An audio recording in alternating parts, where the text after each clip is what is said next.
Meenakshi Natarajan Rajya Sabha nomination తిరస్కరణపై Madhya Pradesh మంత్రి కైలాష్ విజయ్ వర్గీయ సంచలన వ్యాఖ్యలు చేశారు. మీనాక్షి నటరాజన్పై కేసు ఉందని తెలంగాణ కాంగ్రెస్ నేతలే సమాచారం ఇచ్చారని అన్నారు. కేసుకు సంబంధించిన పత్రాలు తెలంగాణ నుంచే వచ్చాయని తెలిపారు. అందుకే మీనాక్షి నామినేషన్ తిరస్కరించినట్టు తెలిపారు. మీనాక్షి నటరాజన్పై కొందరు కాంగ్రెస్ నేతలకు కోపం ఉందని, కాంగ్రెస్ అభ్యర్థి నామినేషన్ ప్రక్రియ పూర్తయిన బీజేపీ అభ్యర్థి గెలిచేవారని అన్నారు. क्या स्थिति आप समझ सकते हैं? मतलब हमारे पास तेलंगाना का कागज आ रहा है, तेलंगाना में सरकार इनकी है, तो आप समझ सकते हैं आपकी हमें कांग्रेस के ही लोगों ने जानकारी दी होगी, हमारे पास तो कोई जानकारी थी नहीं.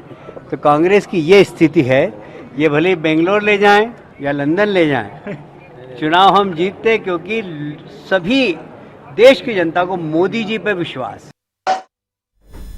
ఇదే అంశానికి సంబంధించి పూర్తి డీటెయిల్స్ మా ఢిల్లీ బ్యూరో చీఫ్ కృష్ణ అందిస్తారు. కృష్ణ. శ్రీనివాస్, మధ్యప్రదేశ్ రాజ్యసభ ఎన్నికల్లో కాంగ్రెస్ అభ్యర్థిని మీనాక్షి నటరాజన్ నామినేషన్ తిరస్కరణకు గురి కావటం ప్రస్తుతం దేశవ్యాప్తంగా కొంత చర్చనీయాంశమైందని చెప్పొచ్చు. దీనిపైన బీజేపీ సీనియర్ నేత మధ్యప్రదేశ్ మంత్రి కైలాష్ విజయ్ వర్గీయ చేసినటువంటి వ్యాఖ్యలు ఇప్పుడు కాంగ్రెస్ లో ఉన్నటువంటి అంతర్గత విభేదాలు, అదేవిధంగా ప్రాంతీయ రాజకీయాల లింకును కూడా తెరపైకి తెచ్చాయని చెప్పొచ్చు. మధ్యప్రదేశ్ లో 3 రాజ్యసభ స్థానాలకు జరుగుతున్నటువంటి ఎన్నికల్లో కాంగ్రెస్ తరఫున మీనాక్షి నటరాజన్ నామినేషన్ వేశారు. అయితే ఆమె నామినేషన్ పత్రాల్లో తెలంగాణలో ఉన్న కోర్టు కేసు వివరాలు ఉద్దేశపూర్వకంగా దాచారంటూ బీజేపీ అభ్యర్థి మహేష్ కేవట్ రిటర్నింగ్ అధికారికి ఫిర్యాదు చేశారు. సుప్రీంకోర్టు నిబంధనల ప్రకారం అఫిడవిట్ లో కేసుల వివరాలు దాచడం అనేది నిబంధనల ఉల్లంఘన కనుక రిటర్నింగ్ అధికారి మీనాక్షి నామినేషన్ తిరస్కరించినట్లు ప్రకటించారు. దీనిపైన బీజేపీ నేతలు సంబరాలు చేస్తుంటే కాంగ్రెస్ తీవ్ర ఆగ్రహం వ్యక్తం చేస్తూ ఈ నిర్ణయాన్ని కోర్టులో సవాల్ చేస్తామని ప్రకటించింది. అయితే ఈ నామినేషన్ తిరస్కరణ పైన మంత్రి కైలాష్ విజయ్ వర్గీయ చేసినటువంటి వ్యాఖ్యలు అత్యంత ప్రాధాన్యతను సంతరించుకున్నాయి. లీక్ ఇచ్చింది తెలంగాణ కాంగ్రెస్ నేతలే అని ఆయన తెలియజేశారు. మీనాక్షి నటరాజన్ పై తెలంగాణలో లీగల్ నోటీసులు, అదేవిధంగా కేసు ఉన్నాయనే పక్కా సమాచారాన్ని, దానికి సంబంధించినటువంటి కీలక పత్రాలను తెలంగాణ కాంగ్రెస్ నేతలే బీజేపీకి చేరవేసినట్లుగా తెలిపారు. అంతేకాకుండా తెలంగాణ కాంగ్రెస్ లోని కొందరు కీలక నేతలకు మీనాక్షి నటరాజన్ పైన తీవ్ర అసంతృప్తి, కోపం ఉంది. ఆ రాజకీయ కక్షతోనే సొంత పార్టీ అభ్యర్థిని దెబ్బతీయడానికి వారు ఈ పత్రాలను పంపించారు అని కూడా ఆయన వెల్లడించారు. సొంత పార్టీ నేతలే సమాచారం ఇవ్వడంతో బీజేపీ దాన్ని లీగల్ అస్త్రంగా మార్చుకొని రిటర్నింగ్ అధికారి ముందు అభ్యంతరాలు వ్యక్తం చేసి విజయం సాధించింది. అయితే కాంగ్రెస్ సీనియర్ నేతలు వివేక్ టంకా, హరీష్ చౌదరి, సచిన్ పైలట్ ఈ ఆరోపణలు తీవ్రంగా ఖండిస్తున్నారు. మీనాక్షి నటరాజన్ పై ఎలాంటి క్రిమినల్ కేసు గానీ, ఎఫ్ఐఆర్ గానీ నమోదు కాలేదు. కేవలం ఒక సివిల్ నష్టపరిహారం క్లెయిమ్ కు సంబంధించినటువంటి కోర్టు షోకాజ్ నోటీస్ మాత్రమే వచ్చింది. దానికి ఆమె లాయర్ సమాధానం కూడా ఇచ్చారు. ఎన్నికల సంఘం నిబంధనల ప్రకారం కేసు నమోదైతేనే అఫిడవిట్ లో చెప్పాలి, నోటీసుల వివరాలు అవసరం లేదు. బీజేపీ కావాలనే ప్రజాస్వామ్యాన్ని ఖూనీ చేస్తూ ఈ నామినేషన్ తిరస్కరించిందంటూ బీజేపీ కాంగ్రెస్ సీనియర్ నేతలతో కూడా ఖండిస్తున్నారు. అయితే శ్రీనివాస, ఈ పరిణామం వెనుక కొన్ని కీలకమైనటువంటి రాజకీయ కోణాలు కూడా దాగి ఉన్నాయన్నది నిపుణులు చెప్తున్నట్టు మాట. ఎందుకంటే ఒకవేళ కైలాష్ విజయ్ వర్గీయ ఆరోపణలు నిజమైతే కాంగ్రెస్ పార్టీలో అంతర్గత విభేదాలు ఏ స్థాయిలో ఉన్నాయో కూడా అర్థం చేసుకోవచ్చు.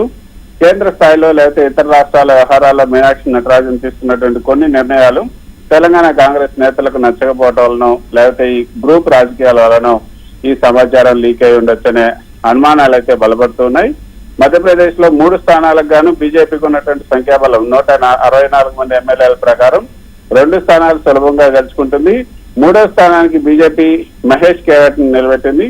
కాంగ్రెస్ కు ఉన్నటువంటి 64 మంది ఎమ్మెల్యేల బలంతో మీనాక్షి నటరాజన్ సులభంగా గెలవాల్సింది. కానీ ఈ నామినేషన్ తిరస్కరణతో 3వ సీటు కూడా బీజేపీ ఖాతాలోకి వెళ్లేందుకు మార్గం సుగమమైందని చెప్పొచ్చు. అయితే ఒక పక్క శ్రీనివాస్, ఈ వివాదం నడుస్తుండగానే తమ ఎమ్మెల్యేలను కాపాడుకోవడానికి కాంగ్రెస్ పార్టీ వారిని కర్ణాటకలోని బెంగళూరు తరలించే ప్రయత్నాలు చేయడం చూస్తుంటే పార్టీల అసంతృప్తి, లోపాయికారి ఒప్పందాలు ఏ స్థాయిలో ఉన్నాయో కూడా స్పష్టంగా అర్థమవుతుంది. మొత్తానికైతే ఈ తిరస్కరణ పైన కాంగ్రెస్ హైకోర్టు లేదా సుప్రీంకోర్టును ఆశ్రయించడానికి అయితే సిద్ధమవుతోంది. తెలంగాణ కాంగ్రెస్ నుంచి సమాచారం లీక్ అయిందనే వార్తలపైన కాంగ్రెస్ అధిష్టానం అంతర్గతంగా నిఘా పెట్టే అవకాశం అయితే ఉంది. అయితే ఈ రోజు ఎన్నికల కమిషన్ దగ్గరికి 7:30 సమయంలో ఇటు కాంగ్రెస్ సీనియర్ నేతలు కపిల్ సిబాల్ కాంగ్రెస్ సీనియర్ నేతలు కేసీ వేణుగోపాల్ లాంటి నేతలు ఎలక్షన్ కమిషన్ ముందుకు వెళ్ళినప్పటికీ కూడా సమయం మించిపోయింది, ఎలక్షన్ కమిషన్ లో ఎవరూ లేరు అంటూ గేట్లు వేసి వాళ్ళని లోపలికి కూడా వెళ్ళనీయకుండా చేశారు. ఇదంతా చూస్తూ ఉంటే రేపు వీళ్ళు సుప్రీంకోర్టుని ఆశ్రయించే అవకాశం ఉన్నట్లుగా మనకు అర్థమవుతుంది. తెలంగాణ నుంచే కేసు పత్రాలు వచ్చాయన్న మధ్యప్రదేశ్ మంత్రి వ్యాఖ్యలకు సంబంధించి మీనాక్షి నటరాజన్ ఏమైనా స్పందించే అవకాశం కనిపిస్తోంది?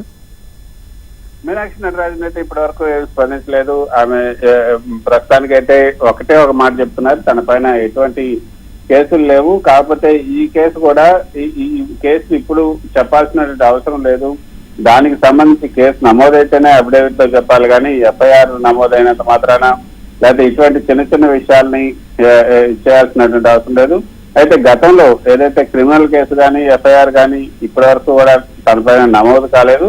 కేవలం ఒక సివిల్ నష్టపరిహారానికి సంబంధించినటువంటి క్లెయిమ్ కు సంబంధించినటువంటి అది కూడా కోర్టు షోకాజ్ నోటీస్ మాత్రమే తనకు వచ్చిందని చెప్తున్నారు.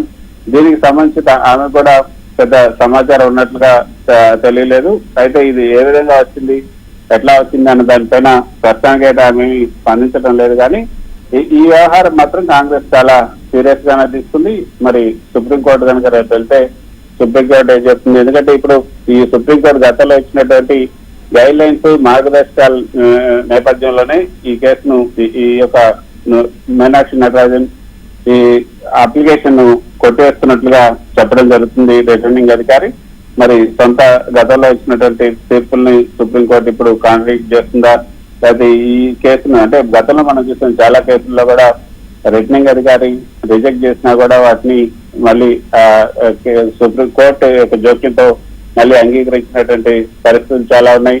గతంలో అహ్మద్ పటేల్ ఏదైతే గుజరాత్ లో అహ్మద్ పటేల్ కి సంబంధించినటువంటి ఓట్లను లెక్కించడానికి అక్కడ రిటర్నింగ్ అధికారి నిరాకరించినప్పుడు ఎన్నికల కమిషన్ ఆశ్రయించారు. ఎన్నికల కమిషన్ వీడియోలను ఆధారంగా చూసుకొని మళ్ళీ వాటిని లెక్కించాలని కూడా అక్కడ రిటర్నింగ్ అధికారులకు చెప్పడం జరిగింది. సో ఇది రేపు ఏం జరుగుతుందని కూడా చూడాల్సి ఉంటుంది. ఇప్పుడు రిటర్నింగ్ అధికారి రిజెక్ట్ చేసినంత మాత్రాన పూర్తిగా రిజెక్ట్ అయినట్ట, లేకపోతే వీళ్ళకి ఇంకా వేరే లీగల్ ఆప్షన్స్ ఉన్నాయా అన్నది కూడా చూడాల్సి ఉంటుంది. రేపైతే సుప్రీంకోర్టులో రేపు ఉదయాన్నే దీనికి సంబంధించి ఈ వెకేషన్ బెంచ్ ముందు కాంగ్రెస్ దీన్ని ప్రజెంట్ చేసే అవకాశం ఉంది. Right, thank you.